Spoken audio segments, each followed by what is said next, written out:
Pemirsa, permainan meriam karbit telah menjadi bagian tak terpisahkan dari perayaan Ramadan dan Idul Fitri di kota Pontianak. Tradisi ini tidak hanya sekedar menghasilkan suara letupan yang menggelegar, namun juga mengandung nilai-nilai kebersamaan, kerja keras, dan keterampilan yang diwariskan secara turun-temurun.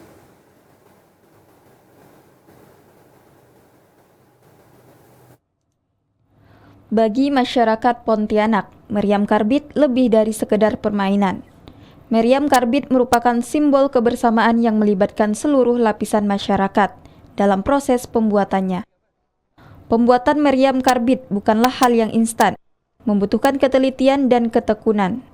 Uniknya, proses ini hanya terjadi selama bulan Ramadan. Meriam karbit dibuat dari kayu balok yang dibelah menjadi dua bagian.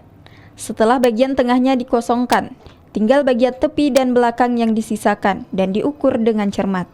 Sebelum kedua belahan kayu disatukan kembali, salah satu bagian kayu kemudian dilapisi kain tebal. Selanjutnya dililit dengan rotan membentuk struktur meriam yang kokoh. Setelah struktur meriam selesai, langkah berikutnya adalah menaikkannya di atas landasan dan menentukan amunisi yang akan digunakan. Karbit sebagai bahan bakar utama dicampurkan dengan air untuk menghasilkan gas yang akan meletup saat disulut api, menciptakan bunyi dentuman keras yang menggelegar. Takaran karbit dan air harus disesuaikan dengan ukuran meriam, agar suara yang dihasilkan maksimal. Di sepanjang pinggiran Sungai Kapuas, kelompok-kelompok pembuat meriam karbit masih dapat ditemukan. Salah satunya di Jalan Tanjung Pura, tempat kelompok meriam Nurus Asyofa bekerja. Muhammad Andri, ketua kelompok meriam di tempat ini menjelaskan, proses pembuatan meriam karbit menuntut kerjasama dan koordinasi yang baik antar pembuatnya. Jika tidak dilakukan dengan hati-hati, meriam karbit bisa berisiko pecah atau bahkan membahayakan saat dimainkan. Oleh karena itu, kehati-hatian dan kerjasama yang solid sangat diperlukan. Henry menambahkan bahwa mereka mulai bekerja setelah sholat tarawih hingga menjelang sahur. Menariknya, tidak hanya orang tua yang berpengalaman, namun juga anak-anak muda yang turut serta dalam pembuatan meriam karbit ini.